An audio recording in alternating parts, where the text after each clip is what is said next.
Assalamualaikum warahmatullahi wabarakatuh. Bertemu kembali bersama Hogi Keris di Galeri Pesona Keris Pusaka. Tidak lupa kami ucapkan terima kasih terhadap rekan-rekan semua yang sudah like, subscribe, yang sudah mendukung channel Hogi Keris. Mudah-mudahan senantiasa selalu diberikan kesehatan jasmani dan rohani, dimudahkan rezekinya, dimudahkan segala hajatnya, dan juga apa yang dicita-citakan mudah-mudahan bisa tercapai. Amin amin ya rabbal alamin. Kali ini kita akan membahas mengenai suatu dapur yang sangat langka, yaitu keris Singo Barong Sinepo. Seperti apa kerisnya kita lihat langsung aja ya.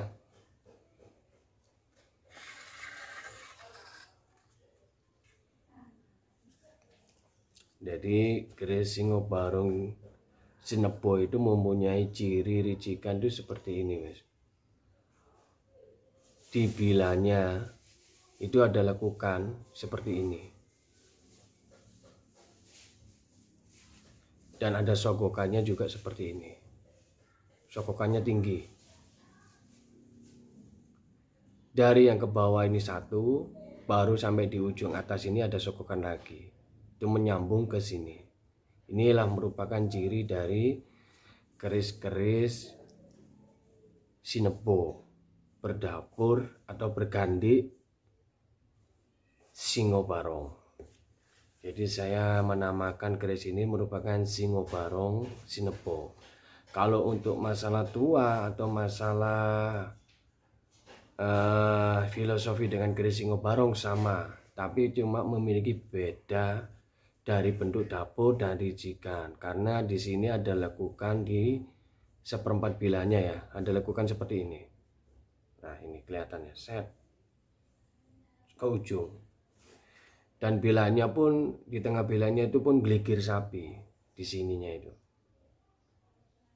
Ini keris-keris Singo Sinepo yang saya miliki, termasuk keris yang sangat berdapur langka ya. Umumnya kan Singo Barong itu ada yang berluk, ada juga dia yang motifnya lurus tapi tidak ada lekuk di sininya, atau ada sogokan tingginya sampai di sini. Ini kan kalau di sini kan kelihatan satu ya, dari bawah ini kelihatan satu. Tapi begitu di atas ini dia ada sogokan lagi, terus sogokan itu melengkungnya di sini. Serawiannya juga sangat jelas, tinggilnya ini tinggil. Ricikannya juga sangat baku, sangat konkret, dan keris-keris ini berpamor keleng. Kalau era atau tangguh itu ini merupakan keris nom-noman ya, bukan keris nonoman. Itu keris yang dibuat setelah era kerajaan Islam.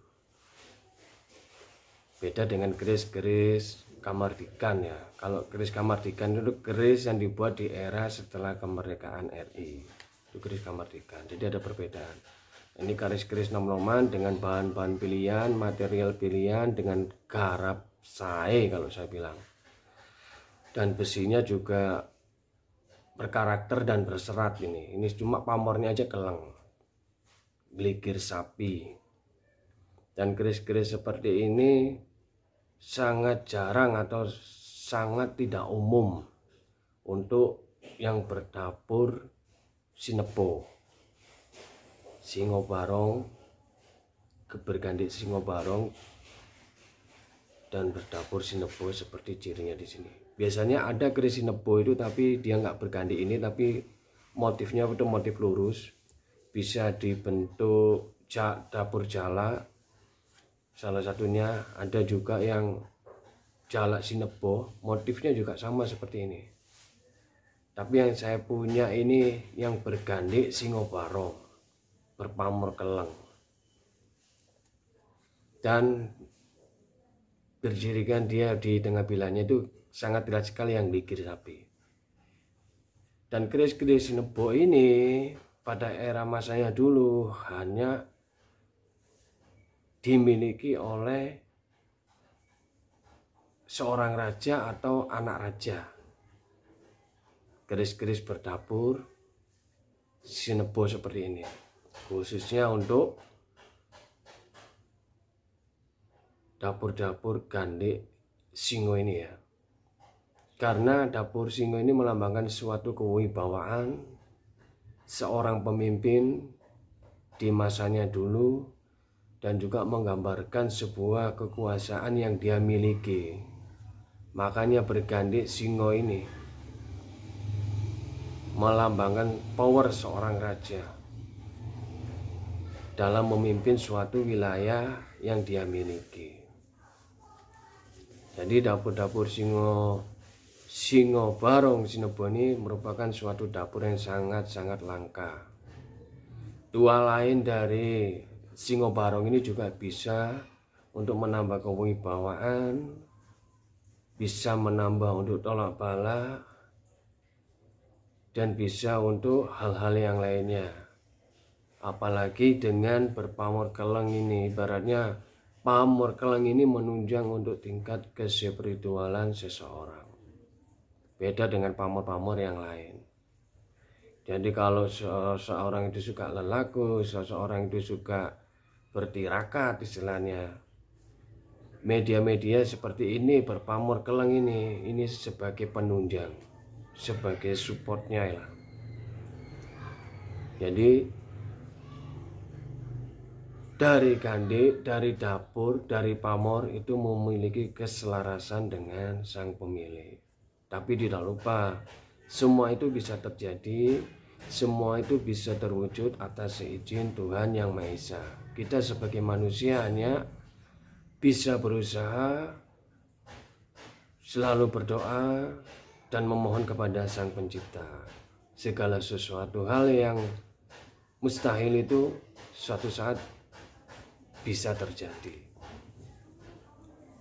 Karena kita mempunyai suatu sarana, tanpa adanya doa, tanpa adanya permohonan kita kepada Sang Pencipta, apalah arti sebuah sarana ini? Gak ada manfaatnya.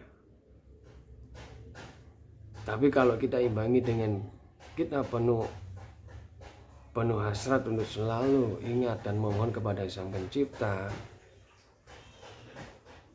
sarana ini kita doakan mudah-mudahan menjadi suatu berkah dan barokah. Insya Allah Tuhan itu akan selalu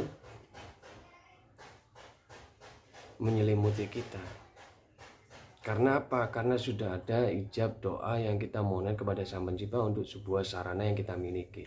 Jadi disitulah manfaat suatu benda, suatu ageman, apapun itu jenisnya yang kita miliki. Jangan lupa selalu kita memohon kepada Sang Pencipta agar benda yang kita miliki itu menjadi sebuah sarana yang bisa berguna, bermanfaat bagi kita, bermanfaat bagi orang-orang sekeliling kita, dan khususnya untuk masyarakat umum. Karena tanpa adanya suatu pusaka, kita tidak akan memiliki budaya. Karena budaya itu penting. Jadi kita bisa mengingat sejatinya kita ini asal-usulnya dulu seperti apa, nenek moyang kita dulu seperti apa. Jadi ini sebagai pengingat. Mungkin hanya sampai di sini yang bisa kita paparkan mengenai suatu dapur Singo Barong Sinebo yang sangat langka ini. Kiranya ada tutur kata yang kurang berkenan atau ada materi yang sekiranya saya sampaikan kurang, bisa Anda tambahkan di kolom komentar setelah video ini. Jangan pernah bosan-bosan melihat konten YouTube Bogi Kris, Galeri Pesona Kris Pusaka. Dukung terus, selalu like, selalu subscribe, selalu share, komen. Nanti tiba saatnya kita akan bagi-bagi giveaway untuk yang aktif berkomen. Kita akhiri video kali ini, dan waktu kita akan membahas video-video yang lainnya. Assalamualaikum warahmatullahi wabarakatuh.